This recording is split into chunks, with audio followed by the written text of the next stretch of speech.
YouTube, welcome to the top 16 every single week. By watching as long as you can, that greatly supports these videos. This is with the new ban list. Tenpai has been restricted to 1, Chundra to 1, we have the field spell to 1, we have Trickstar Reincarnation, which could banish entire hand alongside you being used with Droll, so they can't add. We also have Triple Herald of Orange Light. Is it going to have a big impact on today's event? Let's find out. Let's go. There can only be one winner, and you're looking at it. Let's go. Let's start this off with the Salamangreat circle, searching for our spinny. We have no hand traps whatsoever. This will be full combo for Salamangreat. Let's speed this up. We're going to be making the Banlist trigger the Gazelle to summon from the hand off of a Salamangreat being sent to the graveyard. With the Gazelle, we send from the deck a Salamangreat Roar. We reborn the Spinny from Engrave to make the Mirage Stalio to summon from the deck a Salamangreat of Fire to grab a Weasel.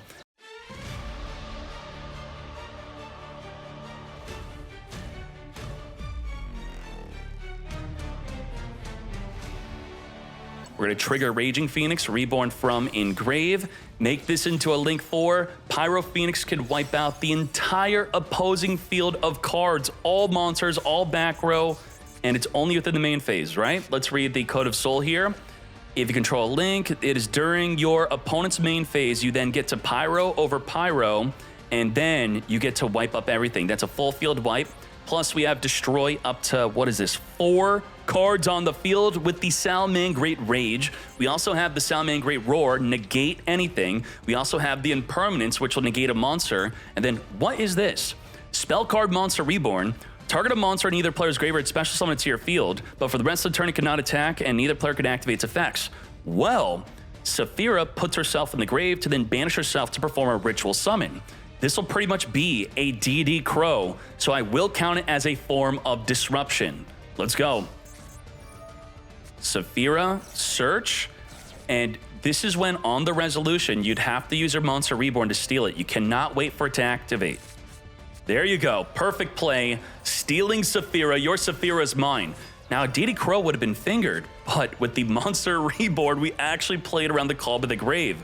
We have low on summon, setting up a continuous spell or trap. Impermanence, negates. We are now down to triple disruption. We're going to use Trias to dodge the negate on low. Tribute the low by cost, so we will be fulfilling our effect of setting up the Radiance. The Radiance will be able to summon a monster onto the field or pop cards on the field equal to the ritual monsters we control.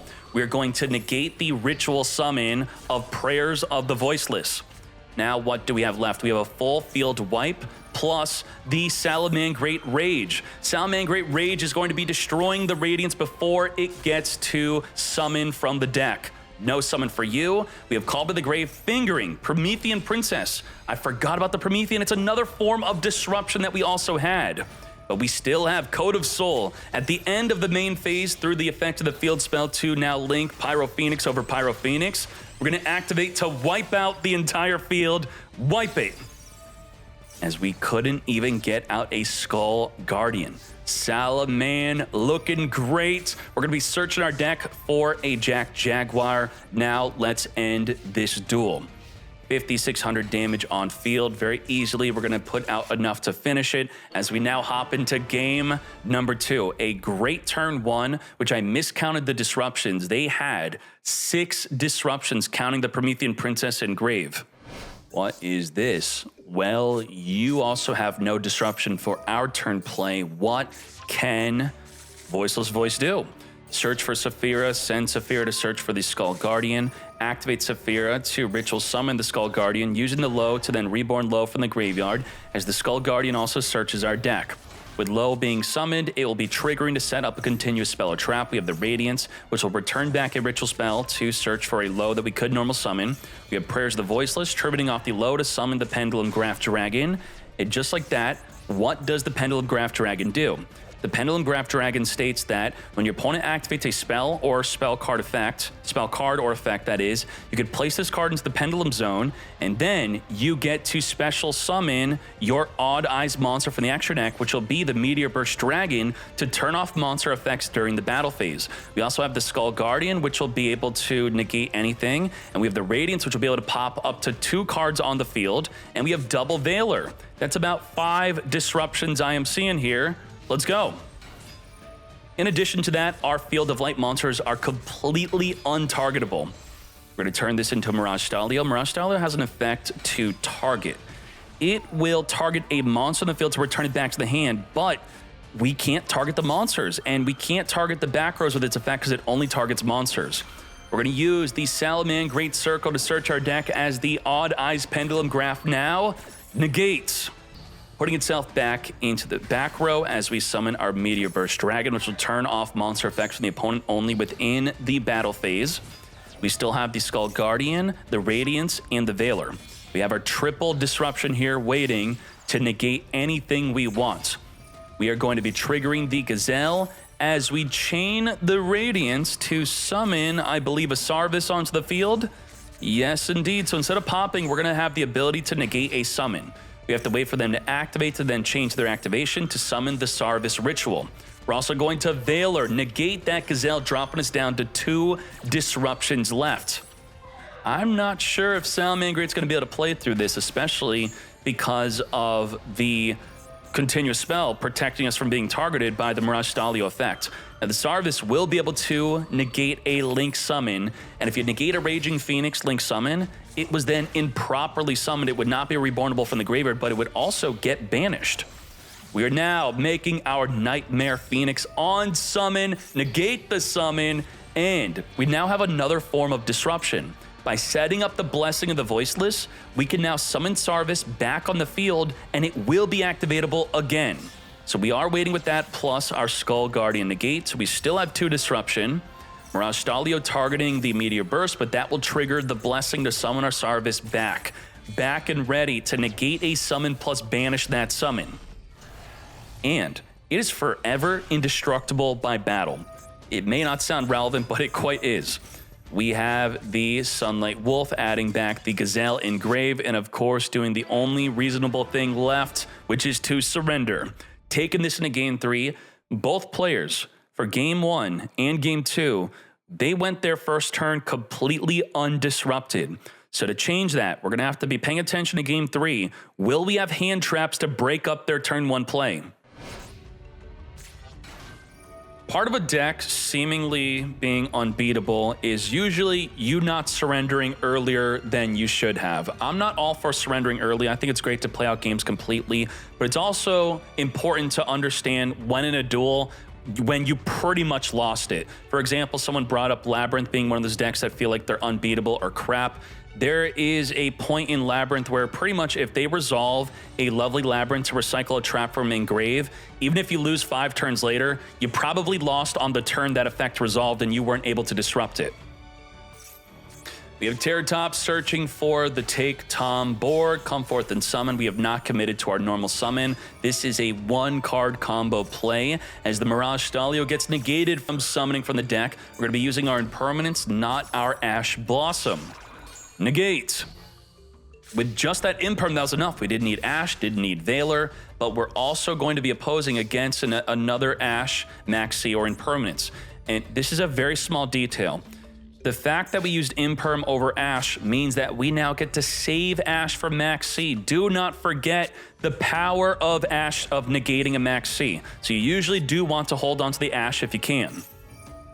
But there are instances where if they were to have a cross-out designate, you then lose your chance to Ash the monster, where if you were to Ash the monster instead, they finger your Ash, you could then chain in Impermanence. So it would be safer if your main goal was to negate the monster to Ash first, then Impermanence. But in this case, we did have Veiler, which the correct play would be to Veiler instead. But you could chain Veiler to the cross-out designate, so that does not matter. But I think you'll understand what I'm trying to say.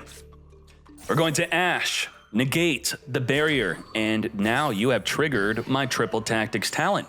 We'll take a gander at your hand, possibly. No, we're going for that draw too. We already have Ash Blossom to negate.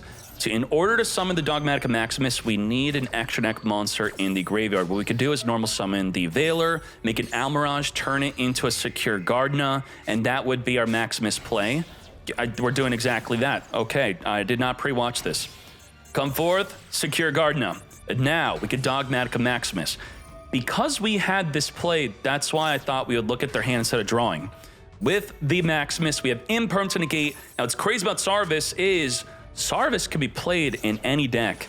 to the point where we were seeing Sarvis being used in Kashtira to help negate cards like Impermanence. Negate. We're going to send 2 cards from our extra deck to the grave. Garura, draw a card, and Malong return the Mirage Stalio to the extra deck. Interestingly done. We're not sending a Herald of Arclight to search, randomly drawing it to a Skull Guardian. Secure Gardener, burn for 1,000 damage on that attack. And with that, we have nothing. No disruption. Absolutely nothing. But also, Salamangreat has nothing. What the heck is going on? We do have the barrier in the Imperm column, so we do want to consider. You see this, I mean, it's obvious because we actually see it from the spectate point of view, but you may want to consider not activating this barrier, instead activate another barrier to activate that barrier. And now it's going to be even more obvious to do that, as the Maximus and barrier will both be negated. But before we activated the barrier, so important that we made the activations in this order, use the Maximus first before our continuous spell. Seeing the second one, it was enough to surrender it all. Just like that, advancing to the top 8. Trudea is going to be setting up into the back of the Chimera. There is no hand traps whatsoever as the Chimera reborns from the back to search for the Centurion field spell. Chimera is one of the few ashable effects. You will want to try to ash Chimera or ash this one, the Auxilia. You cannot ash the field spell. You cannot ash the Trudea. Gargoyle is chain link blocking though. So even if you were to be led to believe that negating the Auxilia is better, by holding your Ash Blossom for the Auxilia, you now lost the duel because your only ashable effect was the Chimera.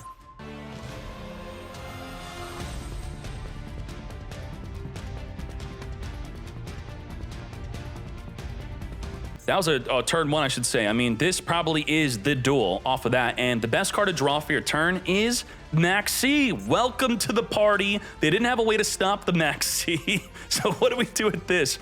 Now, the Maxi will actually be good this turn. It was good for turn 1 and good for turn 2 specifically for this duel. They do plan on special summoning a lot. They're going to summon with the Druid Swarm, the Baldrake, the Chimera, the Trudea, the Field Spell Synchro, maybe make a Crimson Dragon into another. We're going to Hieratic Sphere summon from the deck.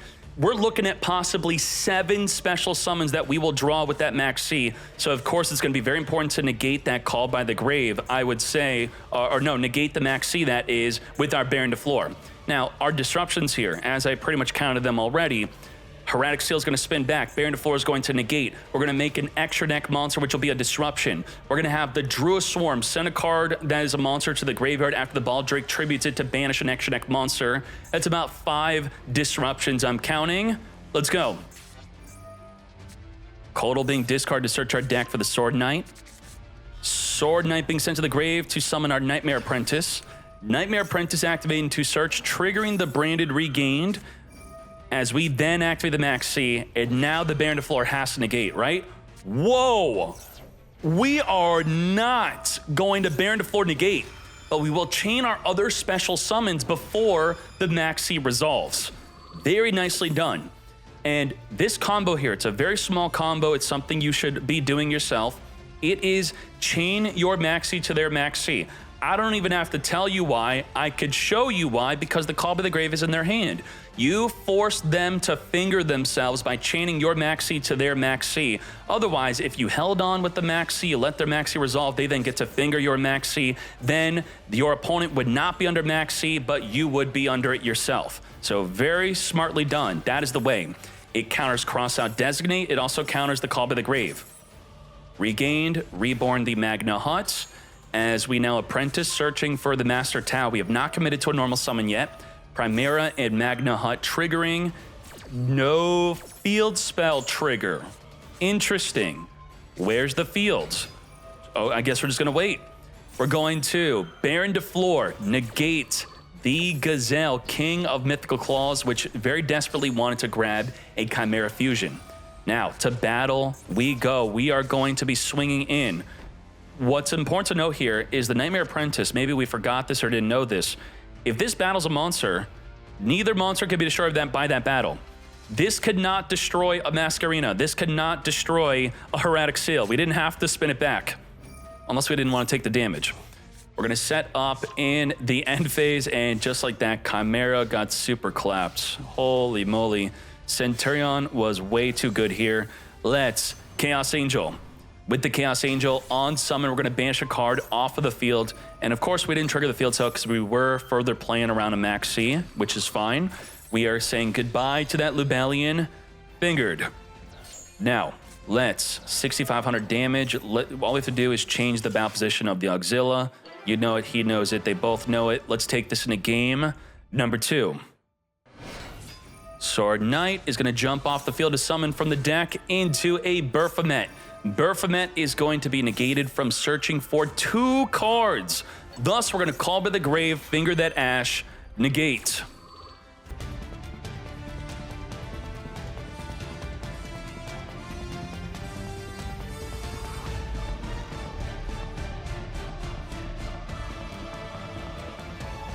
We now have Edge Imp Chain. We're going to Codal, discard, search our deck for another copy of the Sword Knight, then pass. Say goodbye randomly to that called by the grave. We're going to Sword Knight in the draw phase, jump off the field to summon from the deck. Will the Ash Blossom negate that Maxi? No, we will not. We're going to chain Chimera of the Phantom Beast to reborn the Gazelle from Engrave.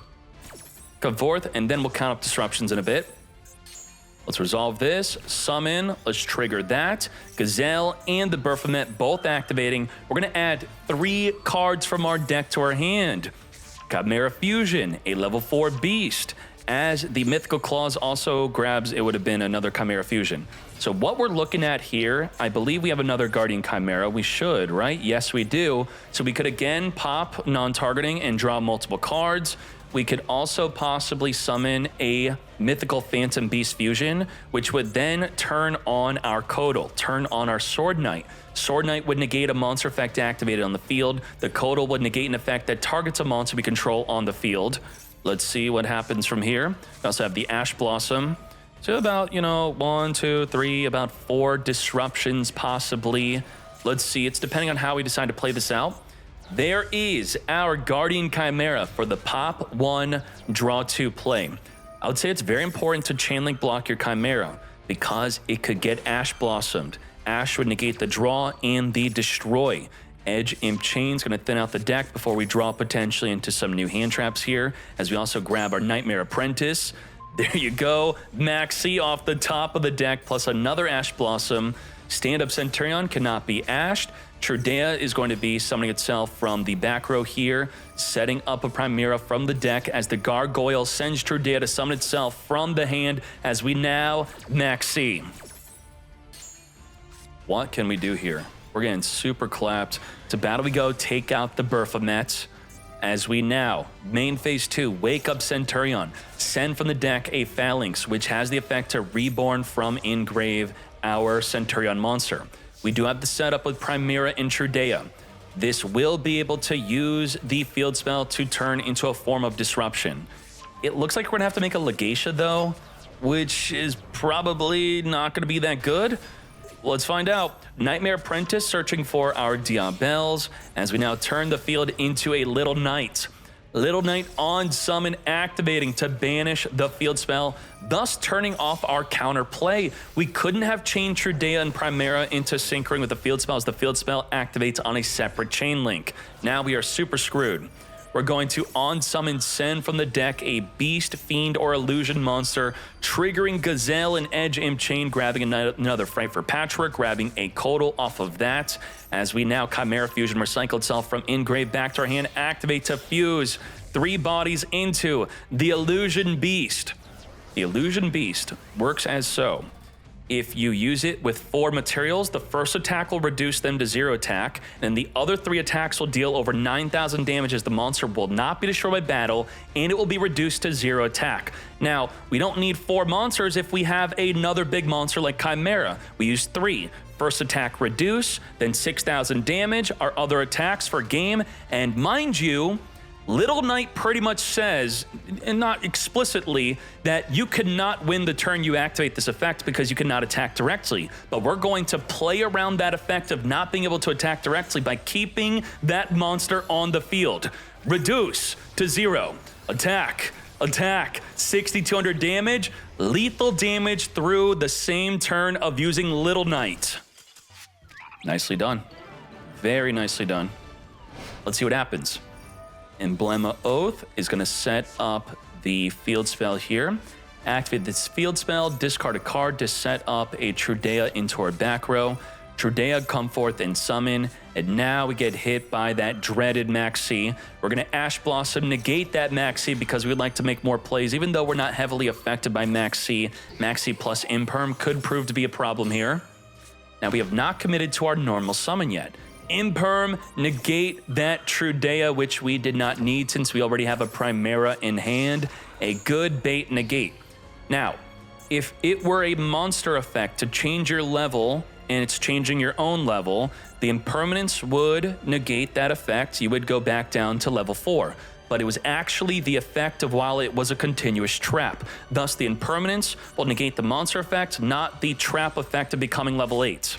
As we now follow up Chimera, search in our deck for a Phalanx, which will be able to banish a monster for a turn, into now making our Auxilla. Auxilla, activating to search our deck for our Centurion Bonds. With the Bonds, we're going to set up a Centurion from Engrave into our back row as we now end our turn. How many disruptions do we have? We have Droll, which could disallow them from further adding for the rest of the turn.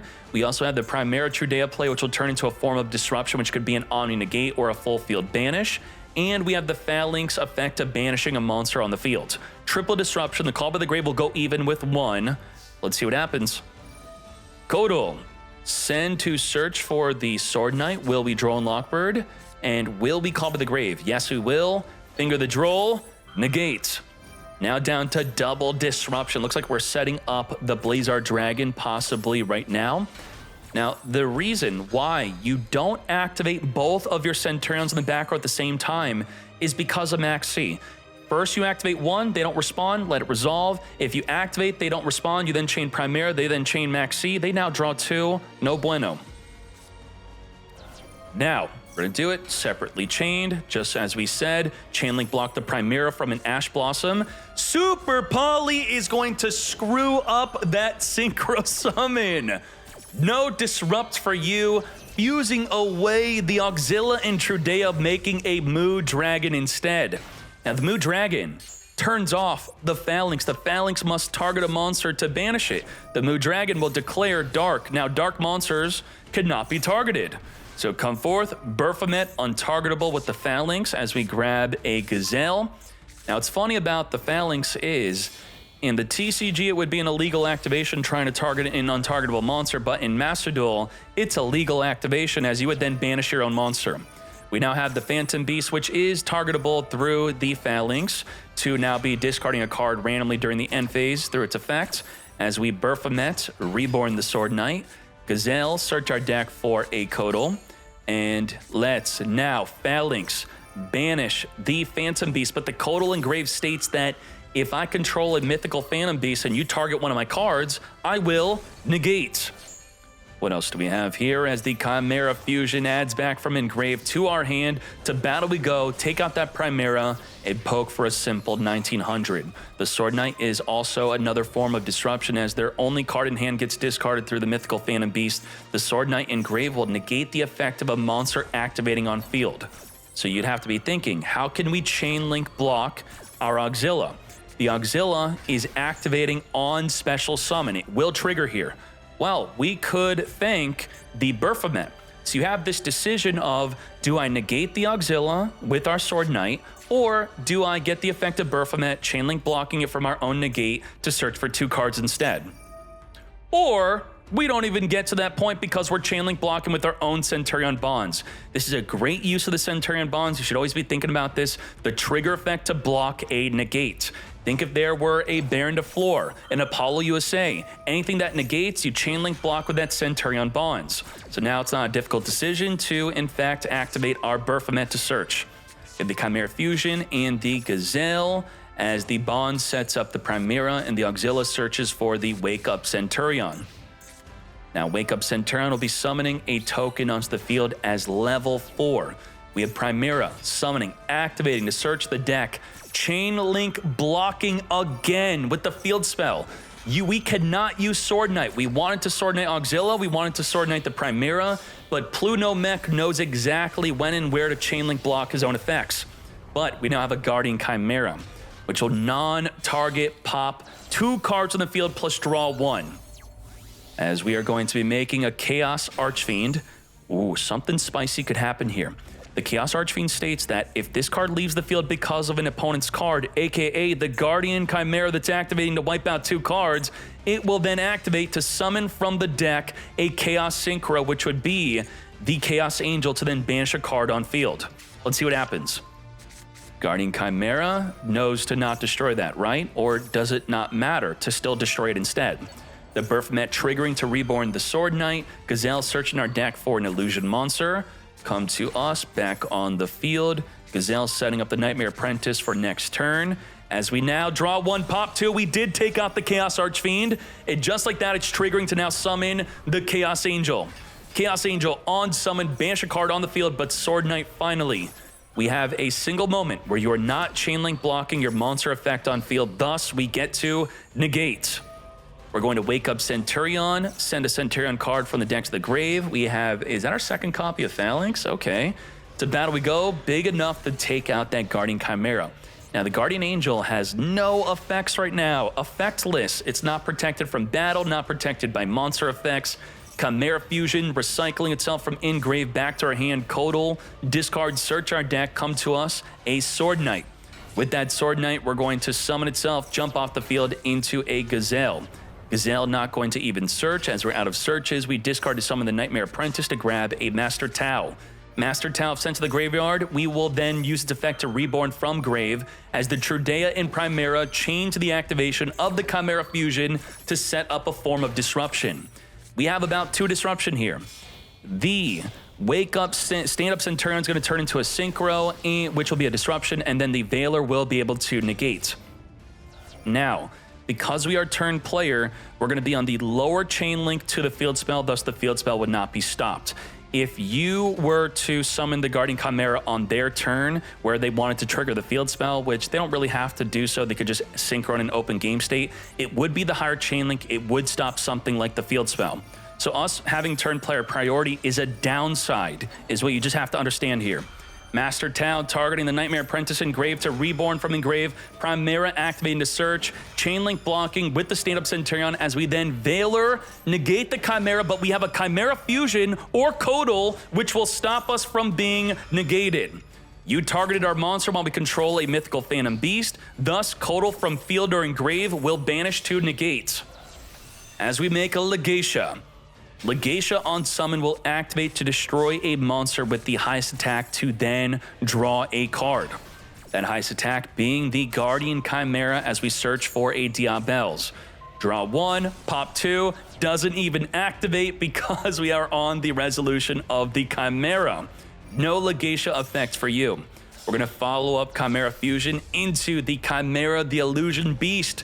Well, 3 attacks plus 1 attack, that is lethal damage. We're gonna reborn Legatia and get its effect late. We're gonna Sword Knight, negate, you had no chain link block for the Legatia effect to destroy the Guardian Chimera.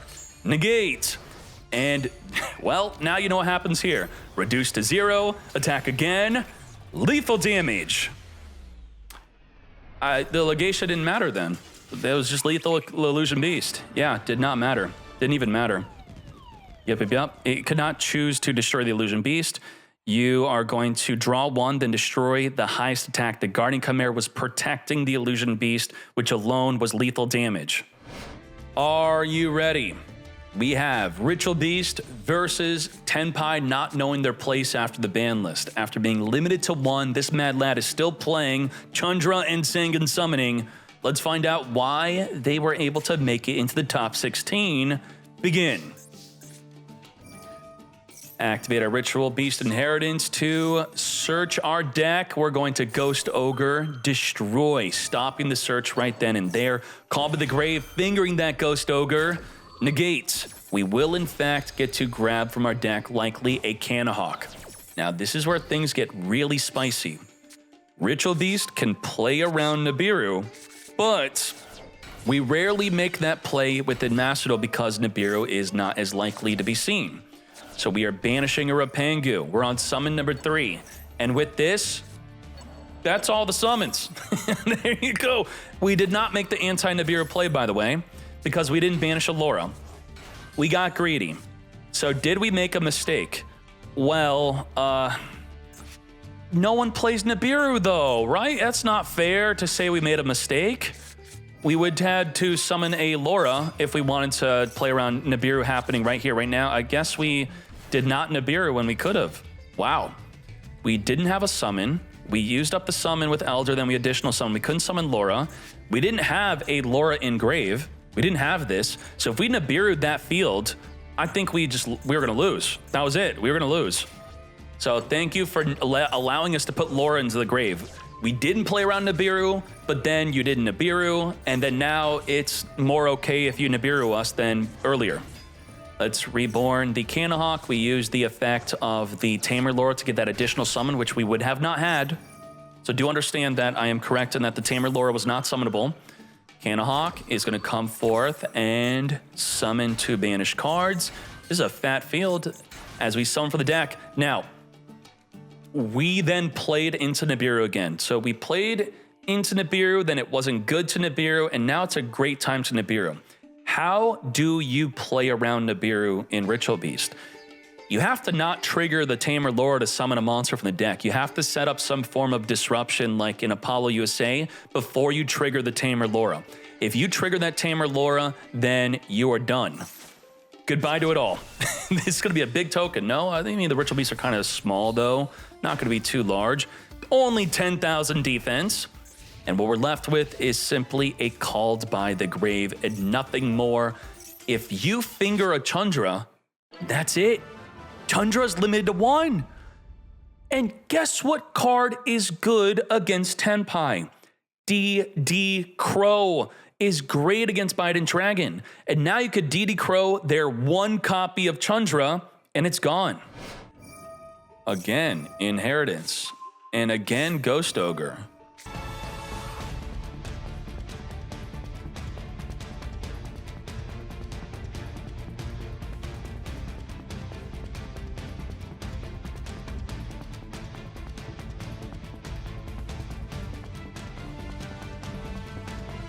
Summon the Protos to Underwear Cross-Sheet points to reborn the Nemesis flag, declare fire, and just like that, fire monsters cannot be special summoned. And our only other form of disruption is not the Ulti Gaia. Ulti Gaia is actually doing nothing here. It's simply the Ritual Beast Steeds, which is destroy just 1 monster on the field. We could be in a situation where the droplet may not be good here, but if we could droplet the Protos on the next turn, then we may be fine.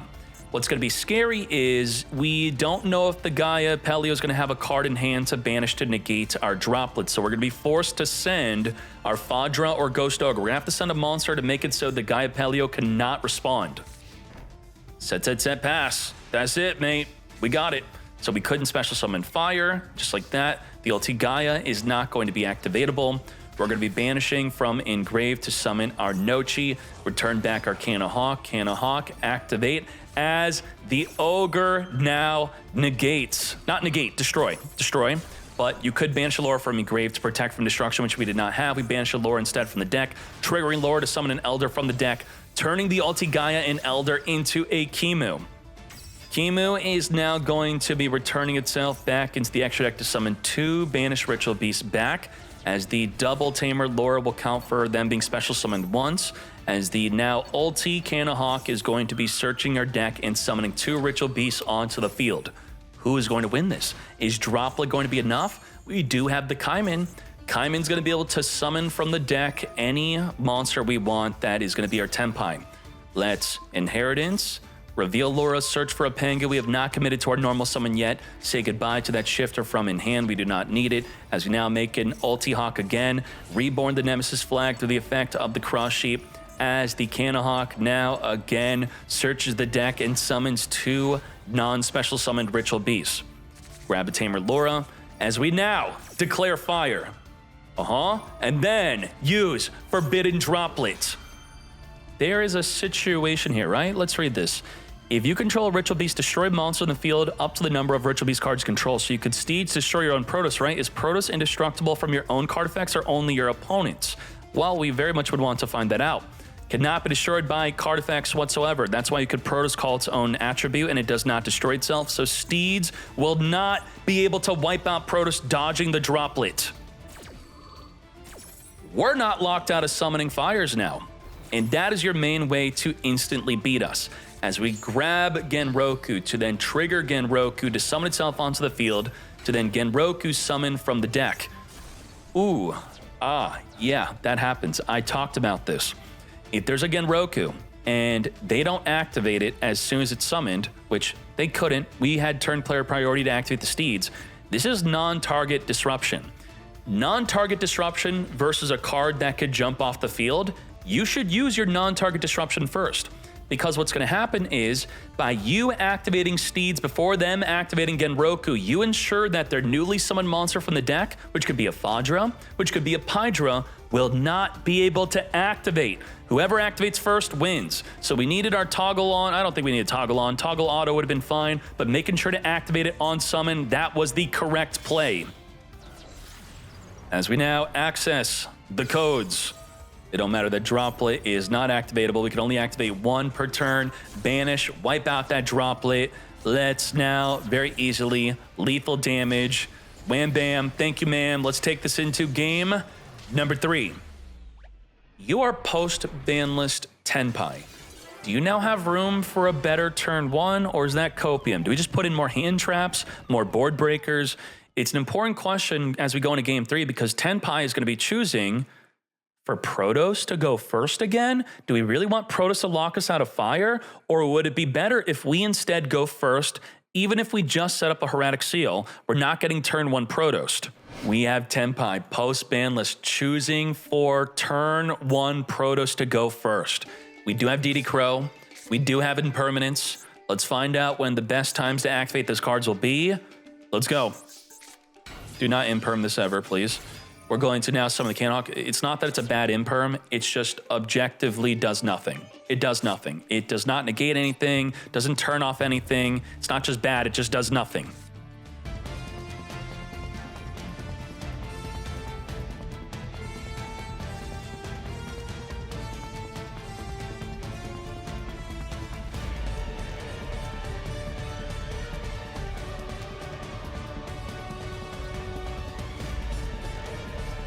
You got hard punished by holding onto these cards. So Buns here is thinking, damn, this dude's holding his hand traps for Protoss, not knowing that he's not going to be able to use them, which means that activating the Impermanence early on something like a Canhawk or a Rapangu would have been a much better play.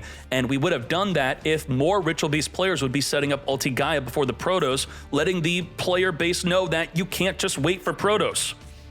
Fire cannot be special summoned. We have double special summon negate, and we have the Ash Blossom to gain interaction with the deck. What can we do? Floodgate plus 3 disruption. We have Ulti Gaia negating the activation of the Sangan summoning. Now, this is normally a bad idea because they could have another Sangan summoning, right? No, this card's limited to 1. We're not semi-limited. In today's event, there's 1 Sangan summoning. It's now in the grave. It's gone. No more.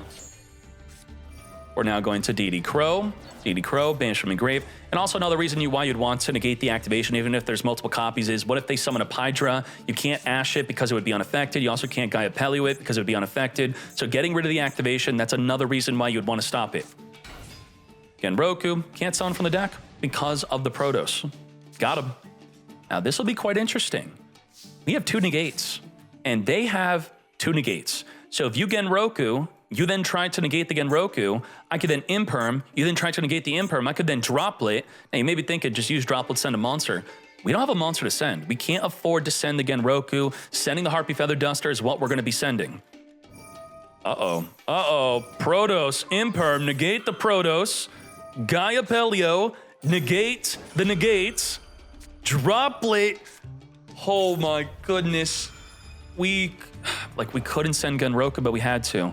We had to take the gamble. They have 2 cards in hand. In a deck that's what, 20 plus Ritual Beast? What's the chance of there being another Ritual Beast in hand? Well, it's pretty good. It's a pretty good chance. We had it. Got him. And then we have Ash for the Genroku. Game over. Holy moly, Ulti Gaia. Super won this duel. Ulti Gaia protected Protoss from the impermanence on the very first turn. And let's now turn this all into Ulti Ray. Let's go. Ulti Ray, and the Genroku's gone because of the Protoss, by the way. We didn't even have to Ash the Genroku. Tamer Laura, reborn from the graveyard. Ulti Kimu is here, 4,400 damage, but they can't special summon fire, and the Ulti Ray could banish any card in the field. They set a back row and they pass, we'll banish it. Yep, could even do it during the end phase, not even a main phase effect. We also don't lose our card because the card we want to banish could jump off the field and we still banish their back row or monster card. Oh boy, Ritual Beast with the 2-1 victory. Very well done for Bun. Incredibly done. All right, let's finish this up. The Ulti Ray could add back a banished monster if we want to then additionally summon. Of course, it's not needed as we lethal damage, advancing into the top 8. Start this off with a Bonfire. Bonfire is semi-limited into our Sneak Eye Ash. Ash, come to me. Poplar, we're holding on to our Ash Blossom.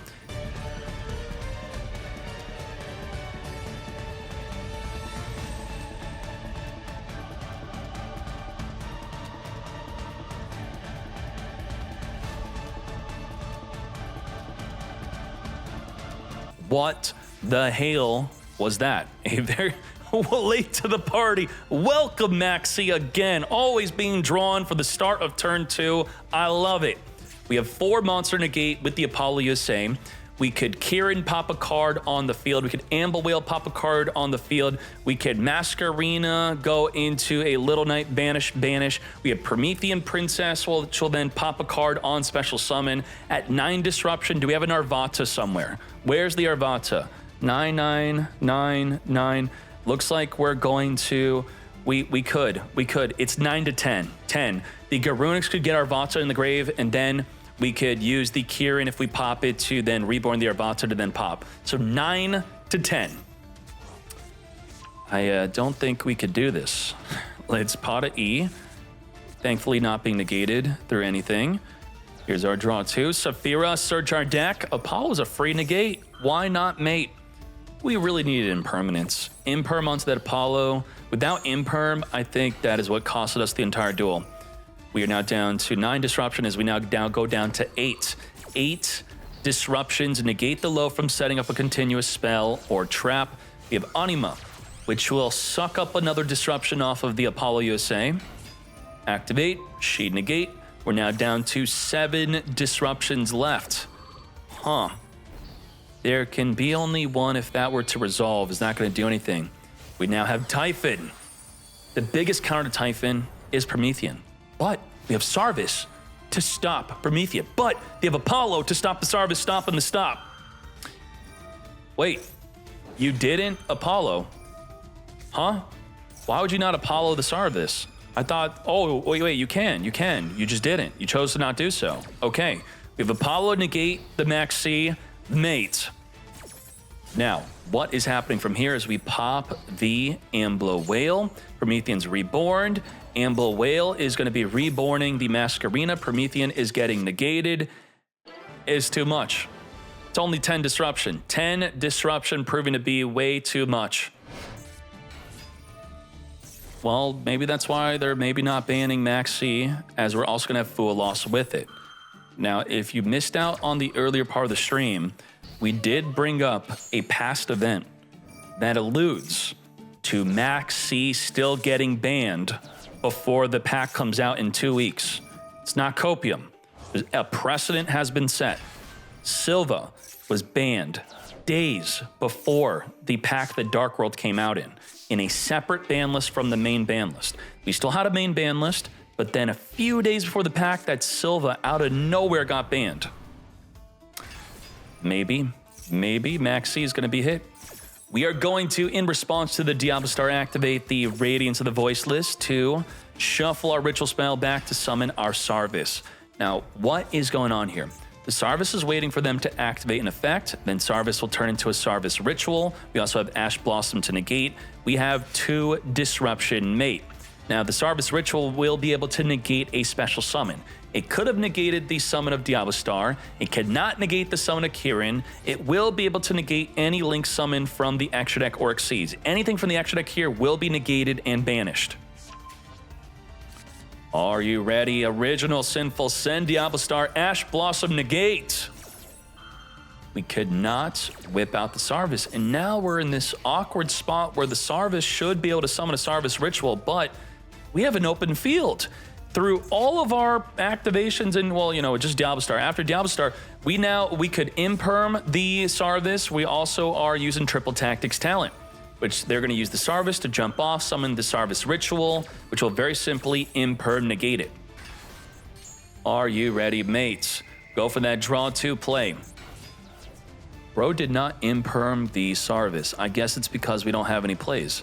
Yeah, Poplar without Original Sinful is not a play, thus imperming the Sarvis is no good, because we are screwed. We're going to take out the Diviner, double set our impermanence, at least one being set in the column of the Radiance. Definitely a good idea here. Maximus, not being able to get rid of Maximus is massive. Being able to use its effect to now spin back Poplar and pop a back row card. We're going to use Imperm to force the activation of the Radiance, and the Radiance is going to destroy the other impermanents on field. Negate the Sarvis, return back the Poplar, and now what do we have from here? As the Low sets up the Barrier, Barrier sets up the Saphira, Saphira's feet being sent to the grave to search for a Skull Guardian. We're now going to Ritual Summon Skull Guardian using our spell to get Low in the grave. Low getting Low to Reborn back on the field into a GG. Let's go into game 3.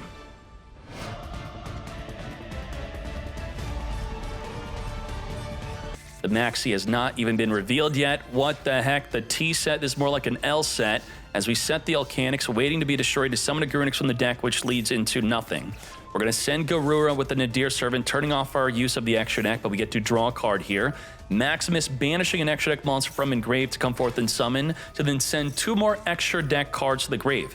Now, someone maybe out there's thinking, Maximus send to the graveyard extra deck monsters, they could send Promethean Princess, and then we reborn and wham bam, thank you ma'am. This is not your TCG local, sir. You cannot reborn from in-grave an extra deck monster sent from the extra deck to grave. It has to be properly summoned first. We have Imperm, negate the Maximus after the Sarvis protected it from being negated by the Veiler. Wow, Alchanics has a large D. I did not know it was 2K. That is crazy. We have Original Sinful, return back Diablo Star to grab from our deck our Snake Eye Ash. Now, if there could only be one, that would be, there could be only one Pyro monster on the field. We can wait for the Poplar to be summoned and then flip up the there could be only one. Is that what we're doing? We're going to get a draw first.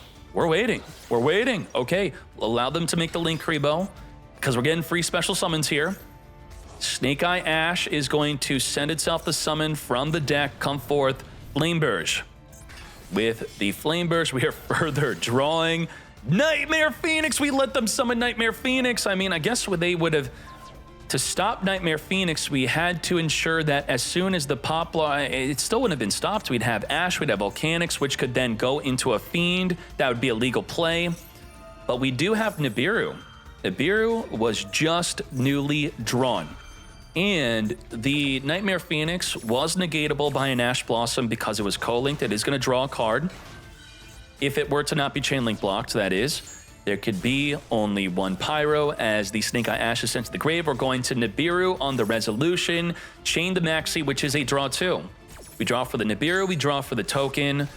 That was a link 4 on field. We did not want them to make an Apollo USA, which would then negate that Nibiru. But thanks to that draw 2, we now have our Bonfire, but we already used up our normal summon. We're going to set our Skyburn, which is no good until we get the Kirin, which is actually pretty good. It's fine. We're going to pop to come forth and summon under Maxi. We are retaining main phase 1, continuing to make plays, now taking a full Maxi challenge. Are you out of your mind? Yes, he is. Promethean Princess is now here. We're going to be reborning the Volcanics. Volcanics activating to pop Promethean to search for our Garunix. Garunix triggering to come forth and summon to then activate to then pop from the deck. Goodbye to the Volcanics to now summon from the deck a Garunix. With double Garunix, we're now going to be making a Zombie Vampire. With the Zombie Vampire, we're going to mill 4 cards off of both players' decks, summon a monster among those 8 cards total milled, stealing Saphira's Feet, say goodbye to that Nibiru, wipe out the low, attack directly for 3k, which is not lethal damage as they have 14 cards in hand. We stop main phase 2, further playing under the Max C. 12 cards left in the deck. It's not even an option to deck them out, unfortunately, as we set Imperm and pass. What did we accomplish with our ending field? Little Knight could chain banish a monster on the field, but it targets, and the barrier will make it untargetable if we have a low and a Skull Guardian on field. We also have the Skyburn, which could pop a card in the field. We also have Impermanence, which can negate a monster on field. We also have Promethean Princess, right? Promethean, which could pop a monster on special summon. And what we could do is, I don't think we have a way to trigger the Kirin, can we? Let's find out. How do we get Kirin onto the field? We're going to be searching for the low 15 card hand. Don't mind me. Get Ritual Summoning into the Pendulum Graph Dragon as the low triggers from Engrave to Reborn, as we now use the Promethean Princess to get poppin'. Do we now lose out on Skyburn?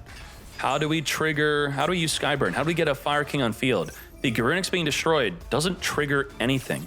Garunix wants to be in grave or in hand.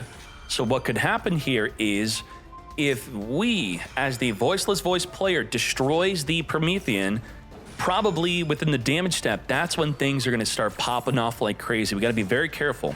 How do we break this field without touching the Promethean by not destroying it? Maybe we just destroy it, then damage step negate the Garunix Engrave, right? That could be a play as we make a Skull Guardian. What the heck, Skull Guardian? We use 2 Maxis and 2 Diviners to make a Skull Guardian play.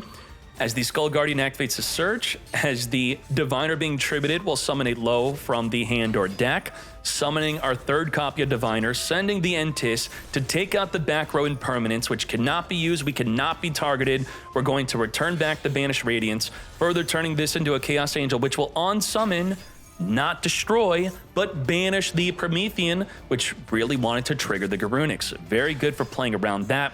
It just like that, over 13,000 damage without even being able to use these Fire Sky Burn. That is a 2-1 victory. Voiceless Voice, another one, I believe, right? Advancing into the top 8. We have Dark Beckoning Beast come to us. Spirit Gates against no hand traps whatsoever. So let's speed this up.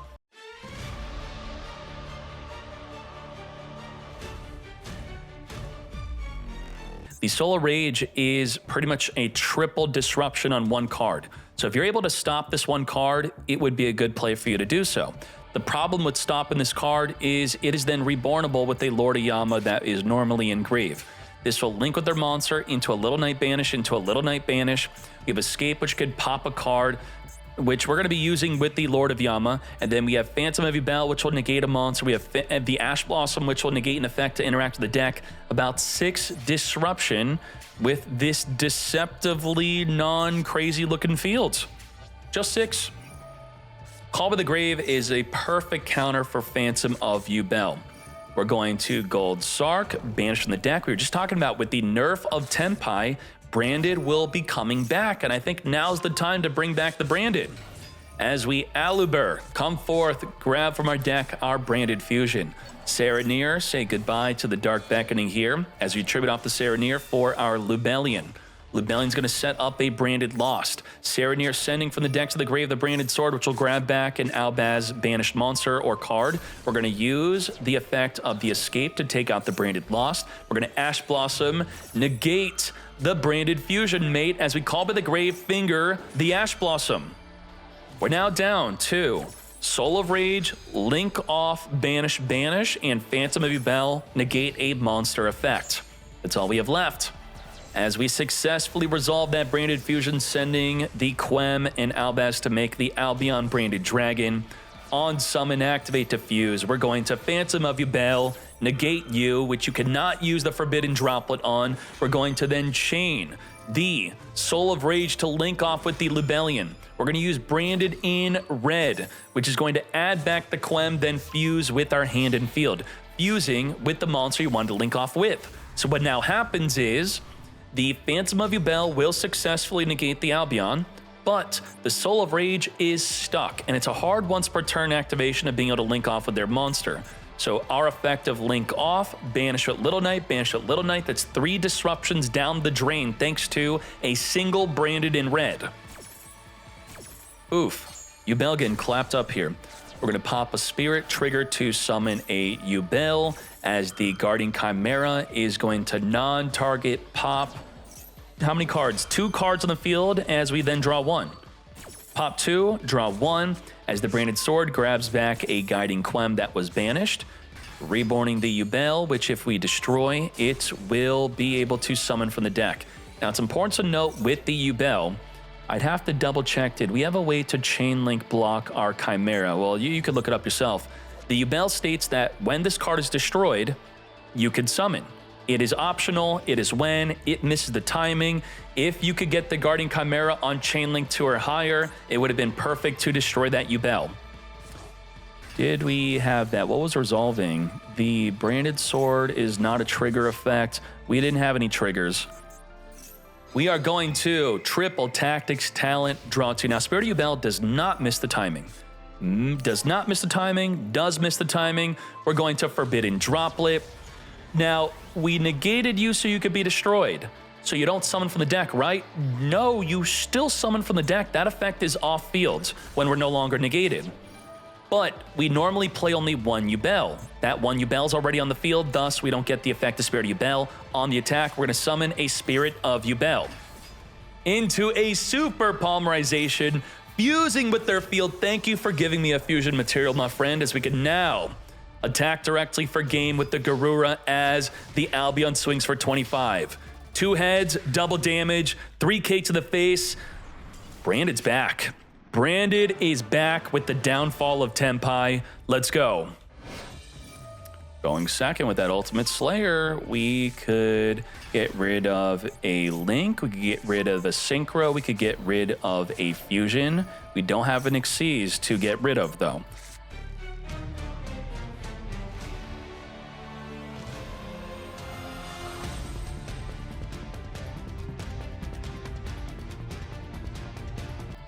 Your opponent cannot activate monster effects in response to this card's activation. It's going to target a monster and then shuffle it into the deck. What's important about that is completely getting rid of the Soul of Rage means that it's not rebornable with the Yama. They're not going to be able to link with their monster into a Little Knight double banish. It's triple disruption on this. But because we cannot chain a monster effect Ultimate Slayer, we can still just chain the Escape of Unchained, which means this would not be a good idea to try to get rid of the Soul of Rage unless we're just trying to force out an early escape. The Phantom of Yubel would be the ideal play here. We then get to destroy an additional card, or we get to draw a card. Let's get to it. Let's do it. We have the triple disruption plus 4, plus 5, plus 6, 6 disruption plus a Call by the Grave. Let's see what happens. Not opening up with Ultimate Slayer. We're going to fuse with the Soul of Rage, getting the Muckraker and Soul of Rage into the grave. Now, how do we get the Soul of Rage back on the field? We had 6 disruption. After that Super Poly, we just lost 3. We just lost 4. So we had 6 disruption. We're now down to 2 disruption because the Soul of Rage link off, Little Knight, and the Escape of Unchained. All 4 of those disruptions are now down the tubes. They're gone, but they could come back. How can those 4 disruptions come back? If any card we control gets destroyed by battle or card effect, and that's going to be up to Abood. Abood, if you send Entis to deal with Phantom of Yubel, you're in trouble as you're going to be triggering the Yama to reborn the Soul of Rage. Yep. Gotta be careful. We sent Entis. We could be fingering the Entis. If we finger the Entis, instead of letting it destroy a card, which would then allow us to reborn the Soul of Rage, that'd be a big mistake. I think so. Right? Goodbye to Phantom of Yubel. We just have Imperm. Okay, we're using a trigger. We have not chosen a finger yet. Are we fingering Entis? We're still choosing a trigger. We're using Imperm. We're letting them destroy Impermanence to use the Yama to reborn the Soul of Rage. Did Abood mess this up because we just triggered Yama? Was that a massive mistake? Goodbye to 3 cards from their graveyard, banish face down, trigger the Unicorn, trigger the Yama, and now Soul of Rage is back. It was out of the duel. The Imperm was the only form of disruption alongside the Call of the Grave. Now, we can't use Escape and Soul of Rage. It's one or the other. So it's either 1 disruption or 3 disruption. What do we do? Soul of Rage will link off into Little Knight double banish. And the tragedy being gone, I don't think we even triggered it yet, right? Yeah, that it being banished, that is not good. We wanted to definitely recycle a card from the graveyard potentially. We're now going to be making an Albion. I can't read your comment yet. Let me know after this duel, my friend. Albion on summon, activating the fuse. We're going to Soul of Rage, link off with you, and Call to the Grave Finger the Fallen of Albaz. With no Fallen of Albaz, you will not be making a Mirror Jade. And you are still committing to that fusion summon play. Goodbye to the Albion as we Little Knight it up. So we no longer have the Escape being activatable. Newly summoning Mood Dragon. Little Knight triggers on summon to banish from the field or grave. Say goodbye to the Albion, not triggering during the end phase. And after all that, we are now going to be following up with a Nadir Servant into Dogmatica Maximus, which will banish from the graveyard. And we're going to be activating to call Light. So our newly summoned Maximus will be untargetable from, let's say, an Impermanence. But we should know that the Escape's face down. I believe this is public knowledge. We got the Lulu Walla Lilith in Grave being sent, which is going to now special summon a light monster from your hand or deck that's equal to its own defense. Come forth the Cartesia, as we now also have a Quem. Quem's going to send from the deck the Branded Sword. And what did we end on here? This is not going to be disruptive, right? Let's just see what happens.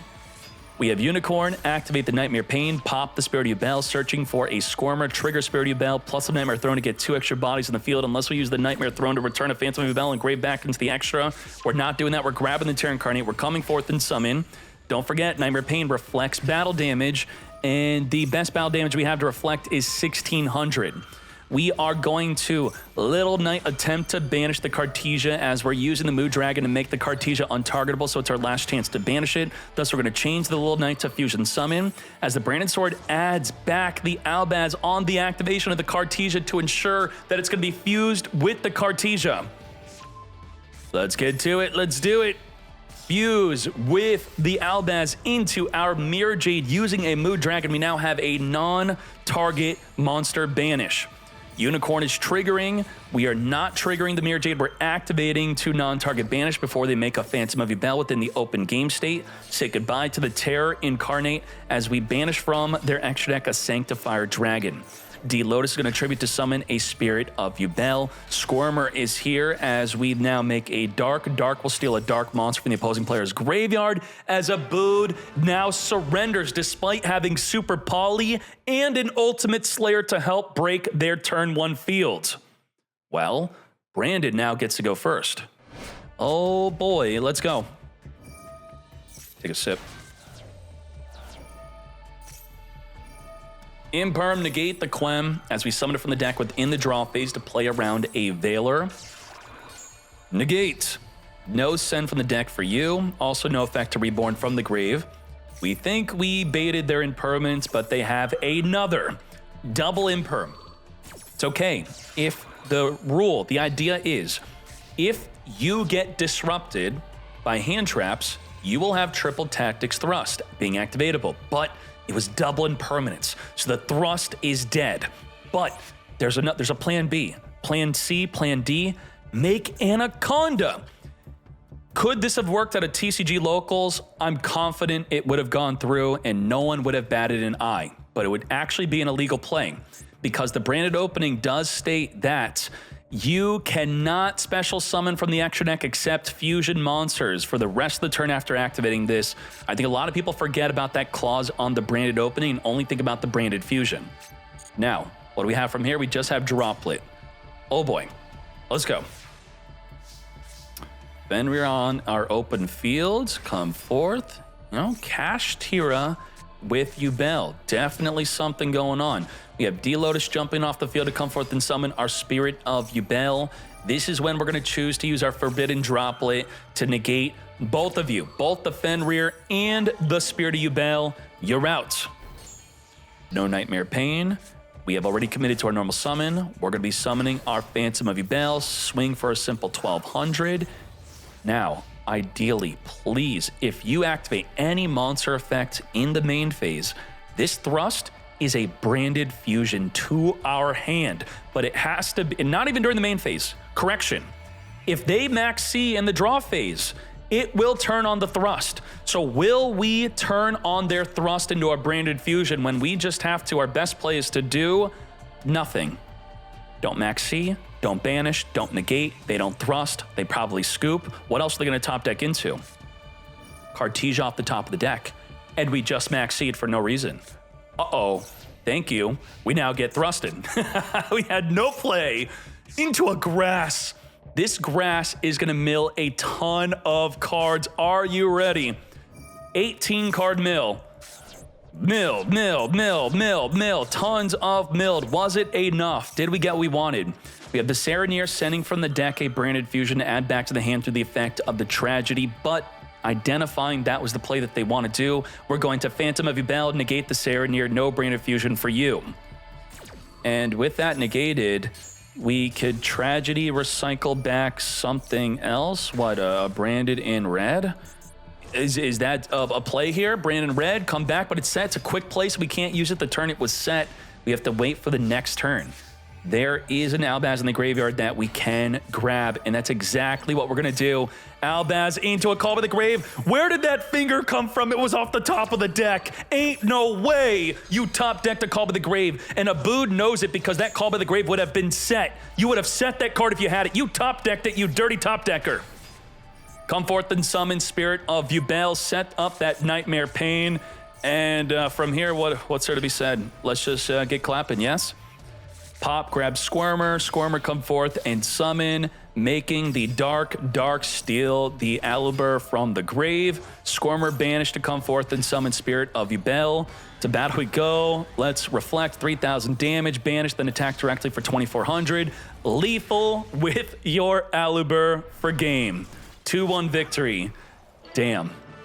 We had a massive chance for a big comeback. It all came down to that Serenir triggering, the Serenir trigger. Are you ready? We are going to send Impermanence to come forth and make our Diablo Star against no hand traps whatsoever. So let's speed this up.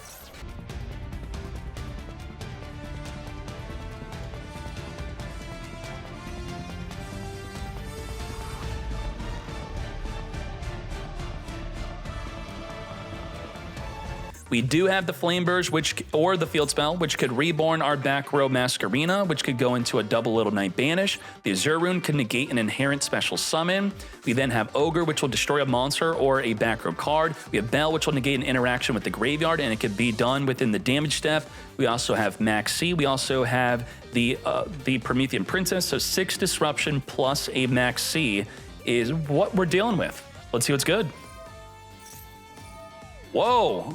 This is adding from the deck. How are you belling? Because it's also the graveyard. Even though 0 cards in the grave, but negate your ability to add back from the grave. Yep. So someone's got to be thinking like, how? There is no way this is adding from the graveyard. It could. I could Wanted Seeker, chain a card, destroy my hand, discard card from my hand, and then on the resolution, actually add from the graveyard. So the bell is stopping what could happen. Is that new? Are my eyes deceiving me? Is there a new animation for Ghost Bell? Did I just see an animation for Bell? Yes or no? It looked like smoke or something? What was that? Yeah, that's new? That's not new? When did that happen? Ogre popping the Snake Eye Ash. It does not negate. We still get the search for the Poplar. Relatively new? Okay, I just have not seen that or have not noticed. We're going to be activating the Max C in response to the Poplar coming forth and summon. We have already committed to our normal summon, so we can't just hard summon the Arvata. And this is Rescue Ace, by the way, but it's like Snake Eye Fire King Rescue Ace. Thus, it's a 60-card deck, it looks like. We're going to be using the field spell to summon our Masquerena from the back row, which instead of a Little Knight, it could instead be a giant Apollo USA. So we're going to use the Flame Burst to reborn our back row Poplar. We now have the Azure Rune. We're going to tribute off the Poplar to summon our Link Karibo. We have the Poplar equipping into our back row our Snake, our Diablo Star, as we follow up with the original Sinful to summon from the deck. Now, how do we know when the Azure Rune can negate a summon? I was seeing a Reddit thread on this. A lot of people, or someone was asking, how does this work? It is an inherent special summon. So if the effect activates, if it starts a chain link to special summon, and it does not say something like this. Let me get the specific wording for you, then we can move on from this. I know a lot of people already know this ruling. Let's read the ruling of the Fadra. It states that immediately after this effect resolves. So if it does not state that wording, then it will not be negatable with the Azure Rune. So understood? You see all the cards that say immediately after this card resolves, if it goes into a summon, then the Azure Rune will be able to negate it, even if it starts a chain link. But the trick is to make the Azure Rune not negate these activations that start a chain link, that go into a summon, which is negatable by the Azure Rune. You just put them on chain link 2 or higher. Then the Azure Rune will miss the timing. But beyond that, it's anything that does not start a chain link to summon. All right, understood? Let's go. Just lost my thing. All right. Come forth into Hida. We are, well, yeah, you can't summon Hida on chain link 2 or higher, so goodbye to Hida. And Hida is now improperly summoned, so it would not be rebornable with the Promethean. The opposing player's Hida cannot steal the Hida. We are going to use the Fire King Sanctuary. Fire King Sanctuary is on activation, set up the island, but that's okay. We're going to make the Little Knight to banish the newly played island from the deck. Now, unfortunately, there's no monsters on field for the island to be destroying, which could also sometimes turn into an upside, as you may want your own cards to be destroyed. Now, reminder, we've already used up our normal summon. We cannot get that Arvata on the field, but we could use Kirin to pop the Arvata to summon the Kirin. Then Arvata, I need more lube. Arvata could reborn the Ponix, and we can make plays from there. That's exactly what we're doing. Pop Arvata, trigger Arvata, reborn the Ponix, chain banish the Kirin though. Kirin really wants to be destroyed, even by battle. If it were to be destroyed, it would reborn from engrave the Arvata, giving us a monster negate, plus pop a card on the field, but all of that has been thwarted. The Ponix has been reduced as we now turn it into a Link Karibo in main phase 2. And you loop from my throat. Sorry, there you go. Just like that, Promethean for game. Snake Eye with a ton of hand trap. Wait a minute. Snake Eye Melodious. I see that. The Ostinado's in the hand. The dude's playing a ton of hand traps and Ostinado with Melodious. Come forth, Pydra. Bull, Chainlink 2 calls a judge as we set up a Royal Sangan Summoning. Sangan Summoning, come to us our limited to 1 Chandra as we discard our Contain. Chandra come forth as we now hit them with that Max C. We're going to Ash Blossom negate. Now, we could just allow that Maxi to go through, set Kaiman and Pass. Kaiman and Pass would then be able to set up the Tenpai plays during their turn. Even just ending on a Chandra and Pydra could be decent, but we have bigger plans. We want to make bigger plays. That's going to be at least through making a Masquerena. Masquerena and Pydra will now be able to Little Knight double banish. And the Kaiman, while it's not going to be a form of disruption, it will be able to. You better be playing Transcendent here, right? Bro, no way. Where's Synchro's at? There you go. There. The Transcendent Dragon will be able to turn off all of their effects in the battle phase and force them to attack, but it does not force them into the battle phase. That they're going to have to do through their own doing. We are using the Wanted Seeker. Come to us a Diablo Star. Imperm to negate the Masquerena. So we're going to lose out on one of our disruptions. We had double banish with Little Knight. Instead, we'll just have one. Dodge the Imperm. The Veiler's no good. It's not a Moonlight Chill. That is great. And we could still banish on summon if there's something worth banishing, which would be your Wanted Seeker. That is definitely worth banishing. Getting rid of our dead Veiler to make our Diablo Star, which we could chain the Little Knight to banish. The Copium here is, what if, even though they have a normal summon, they can normal summon literally a Maxi, a Veiler. What if they have nothing to send with Original Sinful? You need a face-up card to send. All right. So meaning if you have let's say another spell trap card in your hand, you can't set it, then send it, and it would then make the original Sinful dead. But we have Bonfire for the Poplar trigger, come forth and summon. Tenpai's not out yet.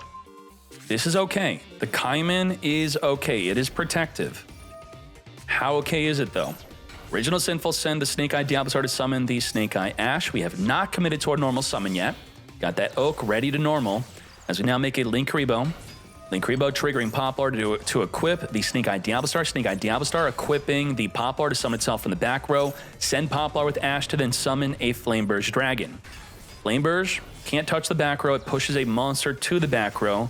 So if we just hold on to Kaiman at the very last moment, we should be good. Silahat Rabbit is going to equip into the back row our Azure Rune, not activated with the turn it's set, of course, as the Oak now reborns the Poplar from Engrave.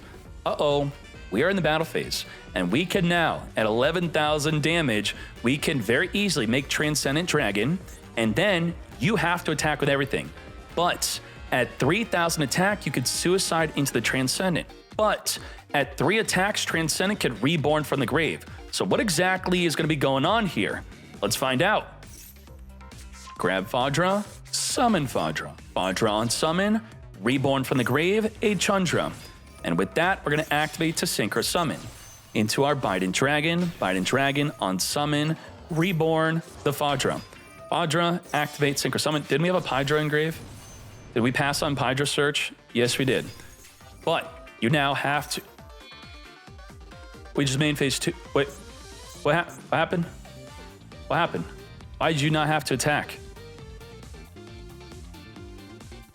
Why do you not have to attack? What happened here? Did you do this at the end of the battle phase? Bug? It's not bugged, mate. Something happened. You mean press no, you have to attack. It was in the battle phase. Bro, did they try to end battle phase and then you activate it to make Transcendent? It would show it. Wouldn't it show it? It would show it. It would show it. See, S, start of battle phase. Start of battle phase. Maybe the bug is if you do it all at the start of the battle phase, it bugs out? Because you're not doing it. That's got to be the bug, right? Did you do it all at the start of the battle phase? Bro, it says E. Literally says E, not a bug. E, end of battle phase. You're at the end of the battle phase, that's it. So what would happen is, it would say your opponent wants to end the battle phase. You could then activate your effects right then and there, all right? So there's no bug at all with this, by the way. There's no bug. Nothing is bugged. And if you then activate in response to your opponent trying to end the battle phase, it still works. Like, you are still in a window of it working, but it now says the battle phase is about to end. That's when it's not gonna work. So this is where Transcendent in the battle phase does not work. And you said you were low on time, right? So you did not misplay, you just misclicked. True, right? It was not a misplay, it was misclick. We were low on time. There you go. All right, can't summon this at the end of the battle phase. Start works, within the battle phase works. They're about to end their battle phase, it works. In response to your own summon, it works as long as it's not the end of the battle phase. Let's move on now. Let's send the Transcendent to the graveyard to come forth and summon the Azure Rune. There we go. Come forth Ash. The Azure Rune.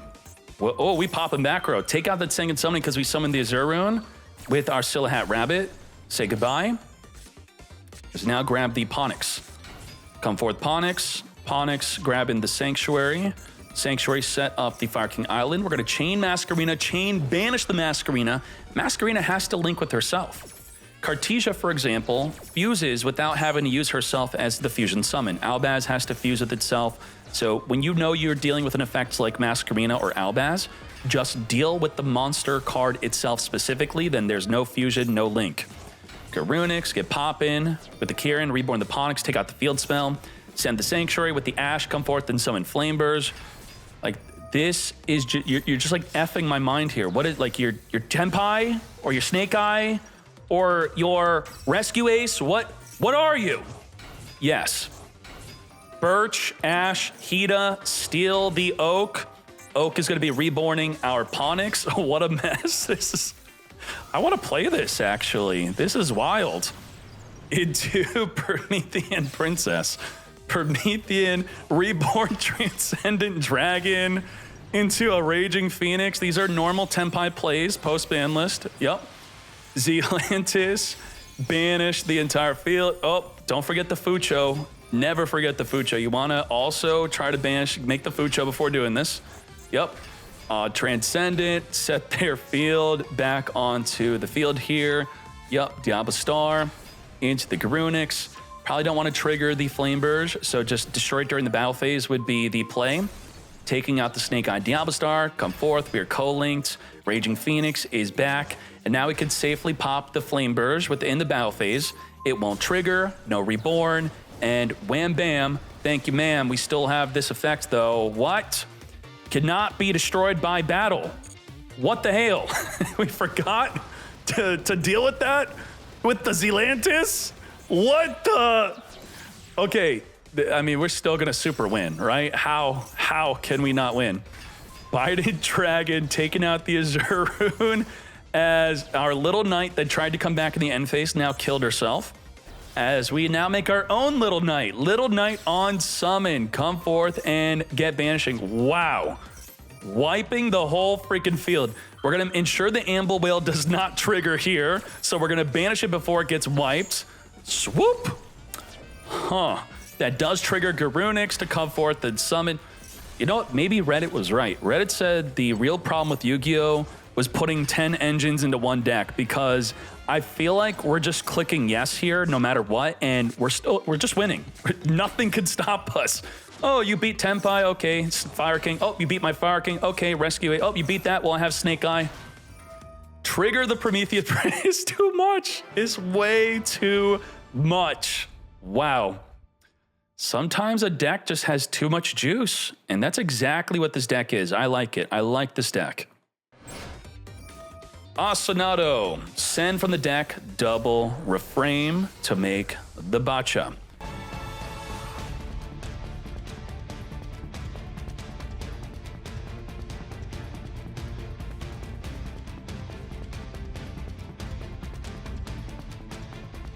Now with the original Sinful, so you may be thinking like, what the heck, that wasn't that great. Well, you make Banshee with this.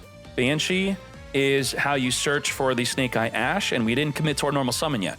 So if it weren't for Diablo Star being the more optimal way to get to the Ash, this would have been the other way. We wouldn't have had the Shiberta, we would have 2 reframes to make the Banshee, and then wham bam, thank you ma'am. Snake Eye Ash grabbing the Poplar, let's speed this up, still have not committed to the normal summon yet. Poplar triggering to grab the field spell, set up the field spell to equip the Snake Eye Diablo Star, send it to summon a Flameburst in the deck, into now making an Apollo USA. With that, we're going to be triggering the Poplar to equip the Snake Eye Diablo Star. We're now going to Pendulum Summon to now make our Promethean Princess, triggering the Flameburst to reborn 2 level 1 fires as the Promethean now reborns another fire from the grave, which will be the Flameburst back on the field. Flameburst is going to push Masquerena into our own back row as we further make a Hida. Hida is now going to be making a Silahat Rabbit with the Ash to set the Azure Rune. What did we accomplish here? The Shiberta is banished 3 cards from the graveyard, just like that. And do we want to call that a disruption? Sure, we'll call Shiberta a disruption. We have the Azure Rune to negate a summon. We have the Apollo Yosei to negate monster effects mate. We have the Flameburge to summon the Masquerena or the field spell, which will do it to then give us a double banish through double Little Knight play. We have Promethean Princess Engrave for a pop on special summon. We then have Ash Blossom. We also have Maxi. 9 disruptions if you want to count the Shiberta as a disruption. Plus the Maxi, not being counted as a disruption. Apollo, negate the Airlifter. Airlifter chaining to a monster effect to summon a monster from the hand. We can't chain Apollo to that because it's within the same chain. And Bull's got to be confused here. We're in game 3, and we're just now seeing Rescue Ace hit the field. Huh? Hydrant is here. As we now negate the Hydrant from searching, we're now down to 7 disruptions. Sure. Let's Original Sinful send the Hydrant to summon for the deck. Nothing as the Ash Blossom negates. Negate. And we're soon going to be whipping out the Tenpai engine. We've only just begun. Are you ready? Battle phase Kaimin, which Ash was supposed to negate. Where's the Ash mate? Summon the Azure Rune. And remember, to counter the Azure Rune, you have to activate your summon on Chainlink 2, but it actually don't matter because the Promethean kills the Tundra, and it's now over. Well, we're going to, before the main phase 2 happens, at the end of the battle phase, banish 3 cards from their graves, set Kaimin, pass. So, I mean, y'all understand what I'm talking about the Azure Rune. You activate the Synchro with the Tenpai. On Chainlink 1, it will negate the summon. If you make it on Chainlink 2, it does not. And that play is very important to do against Voiceless Voice when they have a Sarvis. It's also important against some decks are playing Solemn Judgment. We're going to chain Kaimin to the Phoenix. We play more than one Genroku, right? Of course we do. We have 60 cards in our deck. Add Genroku, trigger Genroku, Apollo, negate, and just like that, probably one of the coolest decks we have in today's event. Every engine in one, Rescue Ace, Tenpai, Snake Eye. It has been thwarted. It's done. It is over. Bull is sending him back to Fortnite. 2-1 victory. Good job. Tier's back also, you think? Ash, negate the emergency to summon from the deck. I do not think so. It ain't happening. And now we are going to be banishing from Engrave our emergency to make our Preventer. Normal summon our Garnet to make a Baron to floor out of nowhere. As the Mecha Fan to Beast Lion also summons an additional token for no real reason. The Extinguish is dead. The Baron to floor will be negated by the Impermanence. Make sure to do it outside of... Okay, this is fine. We're going to Maxi negate. If you do it within the draw or standby phase, you're giving them the option to possibly want to reborn a monster from the grave. It's a small detail, but chaining the Maxi to the Impermanence is very important because if they were to have the Asher call by the grave, the Baron to floor within that window would have been able to negate it. And now we have nothing. Zero, nada, zero disruption, but the Maxi is something. Voiceless and Centurion are 2 good decks that I'm just on the top of my head that do quite well under the effect of Maxi. Impulse off the top of the deck will be summoning from the deck to now turn on our back row card Extinguish. The dead Extinguish is now live. Extinguish can now destroy the Skull Guardian. But we have Sarvis, or if you had a ritual spell in the graveyard, it would replace the Skull Guardian with another one. Sarvis does not care what you're targeting. If you target my monster with a card effect, I will negate.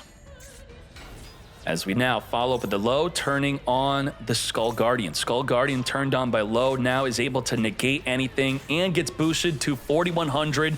And she also turns on the barrier alongside the Skull Guardian, making the barrier protect your monsters from being targeted by any card effects.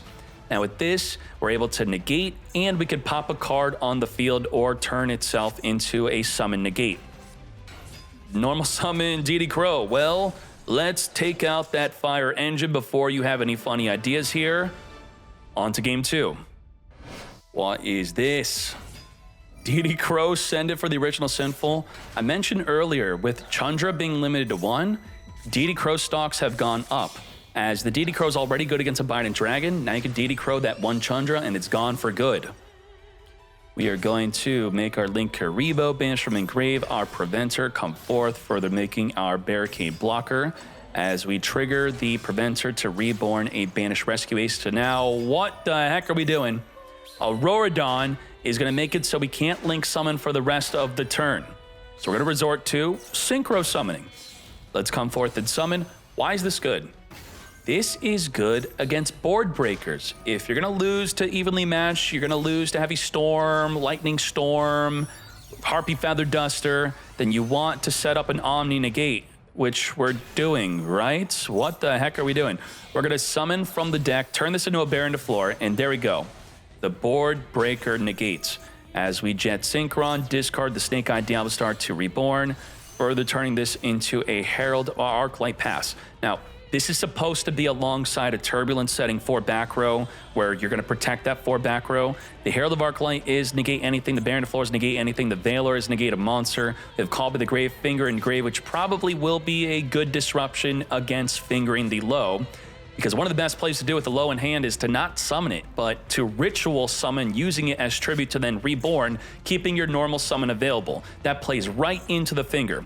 And the Herald of Arclight actually stops that play. So the Herald of Arclight is going to trick them into making the correct play to play around the finger, because anything that is sent to the graveyard from the hand or deck is banished instead. That is by accident. We actually want them to get her engrave.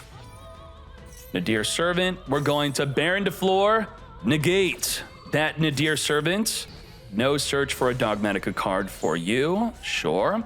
Let's follow up with the Blessing of Voiceless as we Diviner, plus the Blessing to Chain Link block it from being negated. As we Ritual Summon from the hand, we're still tributing the low. Even though we knew this would happen, right? I hope so. We purposely banished our low. We could search another one, so that's why it's fine. We banished another low? Are we sure that we know this is happening? Do we know this? Do we know why our lows are banished? We're going to Herald of Arclight, negate the Skull Guardian mate. And we have no ritual spell engrave to follow up protect. We could grab back one of the banished lows though. We do not have a normal summon. As the Herald of Arclight, I should say Diviner, now turns into a Typhon. Typhon does not have to spin back the Baron de Floor as we simply destroy it by battle. 3,000 attack or higher cannot be activated no matter where it is. A Nibiru would not be activatable. Let's see what happens from here. We have the original Sinful. Return back the Snake-Eyed Diablosaur to grab a Poplar. Trigger Poplar, come forth and summon, grabbing the Divine Temple. Divine Temple is going to be set up as we grab the Snake-Eyed Diablosaur from the deck, summon our Airlifter, grab the rescue the Hydrant from Engrave. Hydrant, now search our deck for a Turbulence, which activates in hand to summon. You can't kill the Typhon with Turbulence, you can't even summon it. So we're gonna have to find another way to deal with that Typhon. Poplar is going to be equipping itself into the back row as Promethean Reborn from Engrave. We have Snake-Eyed Diablosaur is at 2,800, still not big enough to now turn this into a Raging Phoenix. Still not big enough. We're going to Zealantis. It's under 3K. We can now get that Typhon off the field and make it come back face down. With that, we will be able to summon our Turbulence. We summoned it in attack since we're going to destroy it anyway with our Promethean Princess. That is fine. With no need to summon the Turbulence, we have won the duel. And the Herald of Arclight did put in some good work. It stopped the low from reborning from the grave. Very nice. Let's hop into game 3. Let's go. Let's hit him with that Maxi right away in the draw phase. Ever since the Gamma has been limited to 1, it is much more feasible and a better play to just hit them with the Maxi right away. If Triple Tactics talent is on the rise and you're waiting to use it within their main phase, you now turn on their Triple Tactics talent. We're going to DD Crow banish from Engrave the Saphira before it's able to activate to perform that Ritual Summon, as we then send a Garura with the Nadir to draw a card plus set up the Maximus to send 2 more cards from the extra deck to the grave. Now, with the Maximus sending also for the opponent, that's not going to happen because we have Imperm. I believe that was off the top of the deck. How long do we have that? Sarvis is negating the impermanence. Not going to happen. We will send from the extra deck to the graveyard. Virgil does get to choose what they want to send. We're going to send 2 cards that have no use in grave. If we were to want to send something that would be useful in grave, it would be, let's say, an Amble Whale that we're not playing. No Amble Whale in sight. Amble Whale could trigger to still get popping. We are now going to make our Skull Guardian Protector. With the Skull Guardian Protector, it will be searching for our much-needed low on our open normal summon. Low activating to set up into the back row our Blessing. Blessing is going to recycle the Prayers of Voiceless Engrave back to our hand as we now pass back to you. What's going to happen here is if you perform a summon, that will trigger the Blessing to use the low to summon an Odd Eyes Pendulum, which will now negate a spell. The low will reborn from the graveyard, which will set up a trap that pops up to 2 cards on the field, so that's another disruption. We then have the Skull Guardian to negate anything, a 3rd disruption. We also, the entire field of light monsters cannot be targeted, and the Nibiru is a 4th disruption. Am I missing anything else? We have 4 disruption. Plus an untargetable field. Bonfire, grab the Poplar, as the Poplar now triggers to summon itself onto the field. This is going to trigger the Blessing. And this window of getting low in the grave to reborn her is going to make it so the Skull Guardian cannot negate. The perfect time for you to finger the low. But the Pendulum Graph will negate the finger. Let's resolve it. Here we go. Skull Guardian can't protect low, but the Pendulum Graph will instead grab an Original Sinful. And we definitely want the Pendulum Graph to negate the Called By because it would otherwise negate the Original Sinful. Negate. We're now down to 3 disruption as the low comes back onto the field. We now have the Meteor Burst, which will turn off monster effects during the battle phase only. It is not a form of disruption. There's the Radiance we were talking about to pop at least 1 card in the field as we use our Skull Guardian to negate the Original Sinful. 2 more disruption, Radiance and Nibiru, that is it. Poplar triggering to equip itself into the back row as we normal summon the Hydrant. We're gonna just very quickly pop it, not even think about it. We just have Nibiru, which would also tribute our own field. Preventer is swinging into the Skull Guardian, killing itself on purpose to not reborn. What happened here? This was actually a smart play, but we got outplayed. What you do is, since they killed the Hydrant before it activated, you very simply, how do I get Hydrant back in the field? You banish the Hydrant, you then Preventer, kill Preventer, and then you reborn Hydrant, wham bam, thank you ma'am, you could probably win the duel from there. The Meteor Burst turned off that play. Preventer could not activate in the battle phase thanks to Meteor Burst out of nowhere, and just like that, we have scooped it up. Did we make a misplay? I would say no. We just had no other play. That pretty much was it. That's the play we would have made if there weren't a Meteor Burst. Begin. We got Penny, and we know what comes after the Penny, a bunch of Sprites. So we're going to look at their hand with the Triple Tactics talent, return back that Armed Dragon Thunder, and we now also get to thrust into our back row in Infinite Impermanence as we just simply pass. And this is what the Mad Lad who just subbed was saying. I'm afraid that the Mulch armies are going to be creating this scenario where it's not just Maxi, it's now Pirellia stopping me from even being able to summon my Sprites from my hand. But I'm assuring them that most people will not be playing Pirellia, but they will be playing Full Loss. So under Full Loss, we could have summoned and set up a form of disruption and not given the opponent any extra pluses. That's a good thing to note here. Let's Dragon Ruler, discard to summon the Wind Dragon Ruler Tempest from the deck. It cannot declare an attack the turn it was summoned. Burner, discard summon from the deck a Blaster. Now, I do want to emphasize that it cannot attack because that was a cheat, a soft cheat. What do you think? I'd say it's cheating that a lot of Dragon Ruler players back in my day, they were declaring an attack. When you call them out on it, they pretend to not know. Oh, I didn't know, it might be. And then they just keep on trying out throughout the entire day. Imperm, negate the Dracosac. If it now tributes itself to pop a card, it's still negated. We don't care. All right. Did we want it in the grave? We wanted the Tempest in the graveyard, I think. Yeah, right? Wait, was that even in material? We just wanted the other cards in the graveyard. Banish to summon Tempest, banish to summon the Blaster. Now, these can attack since they were summoned through their own effect. As we now make an Odd Eyes Rebellion Dragon. What are we doing? Is this a one-turn kill? That's a 3,000 attack times 3, right? Whoa! How did you get so large? Pixies!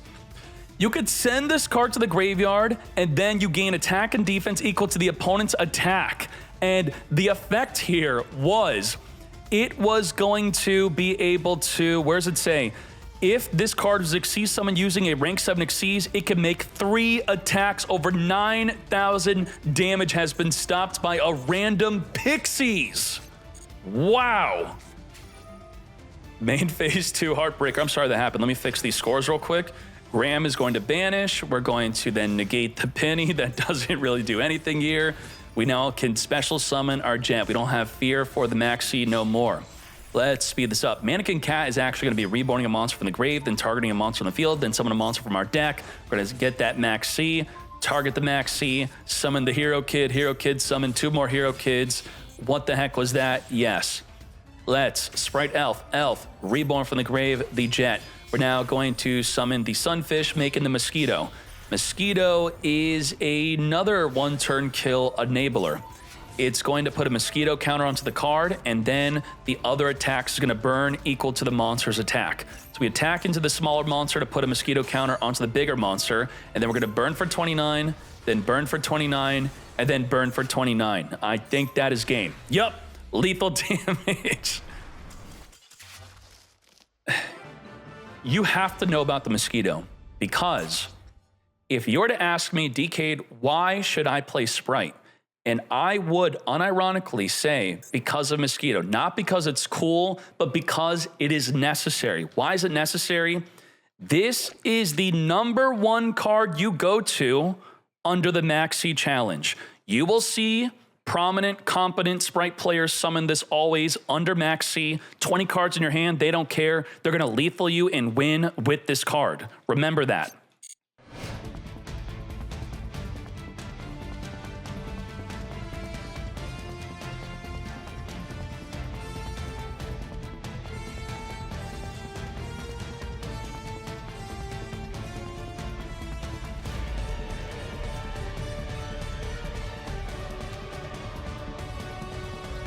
Let's banish from Engrave to summon the Blaster. Corridor, return a banished card back to now make the Thunder Dragon Colossus.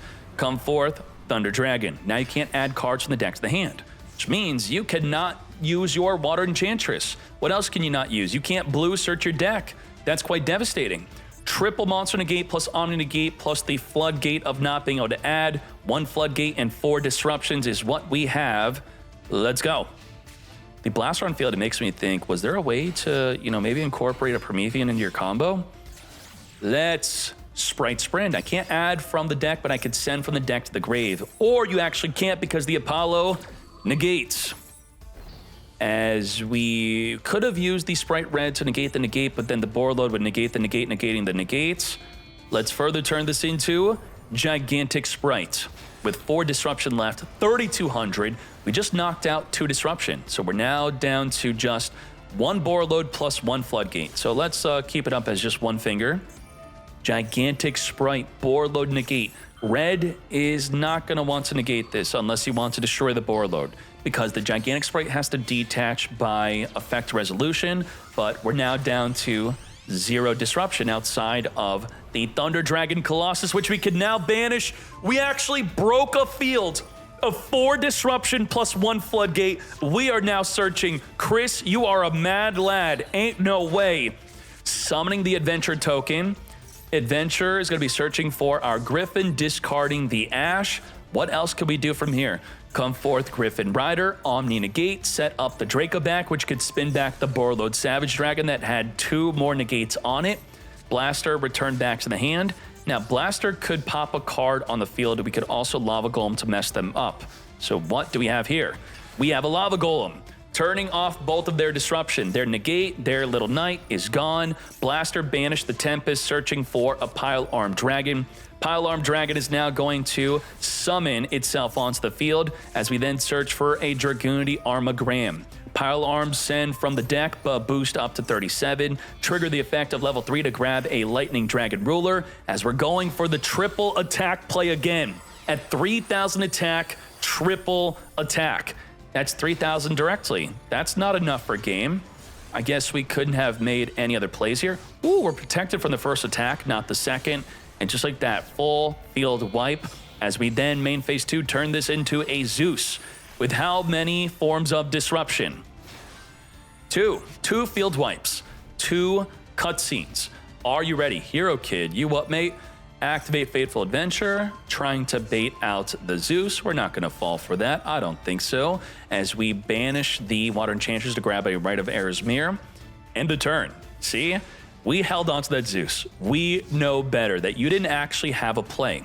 And now it is time to finish you off to put this into game 3. We're going to banish to summon the Armagram. We're going to activate the Blaster to come forth and summon. And with that, we have 8,700 damage. Wham bam, thank you, ma'am. Game 3.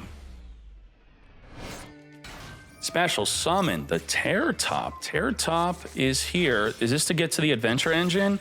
Yes, it is. A smart way to do it. Without committing to the normal summon, send the Water Enchantress to now grab the Rite of Air's Mirror.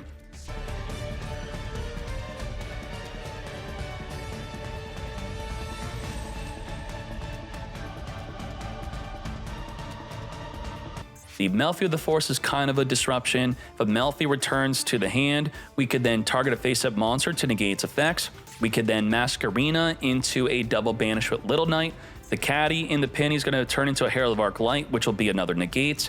We have the Griffin Rider, which will be a negate. That's 5 disruption. Do we have something hiding in the graveyard that will be disrupting? I do not see it. So 5 disrupt plus max C.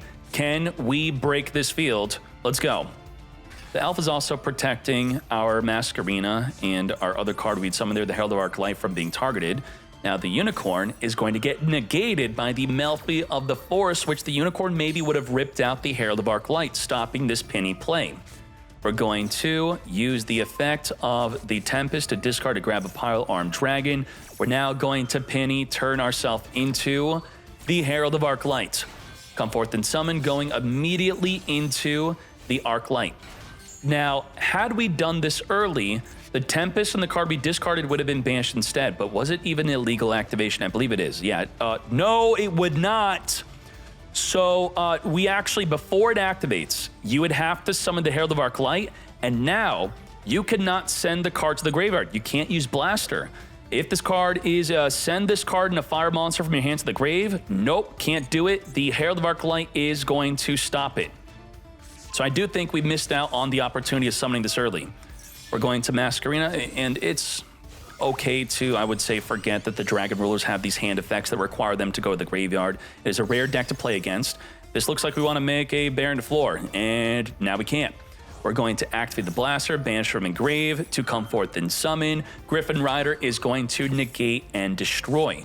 Now, by being destroyed from the hand, we get banished. By being banished, we trigger.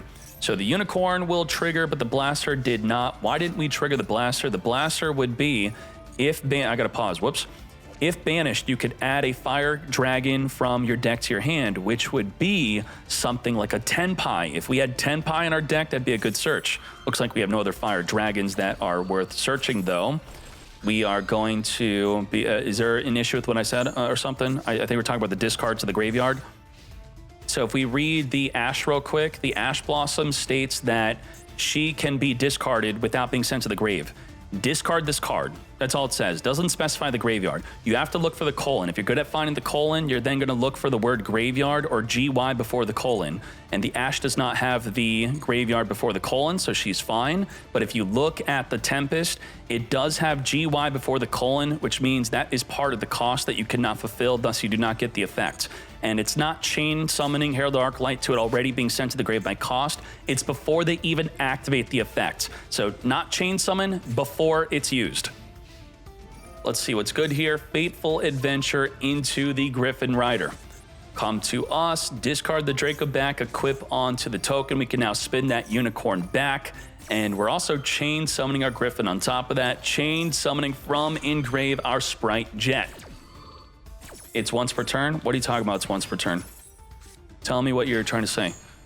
Spin that back. Jet gets searching for the starter to boost up our level 2 monsters. I think that counts for, yeah, Little Knight also gets boosted. Please, you didn't boost up the Little Knight. What are you doing? No, wait, I'm thinking the wrong card. Whoops. What's the other card that boost by? Not Spright Starter, the Spright Booster? It's called Boost, right?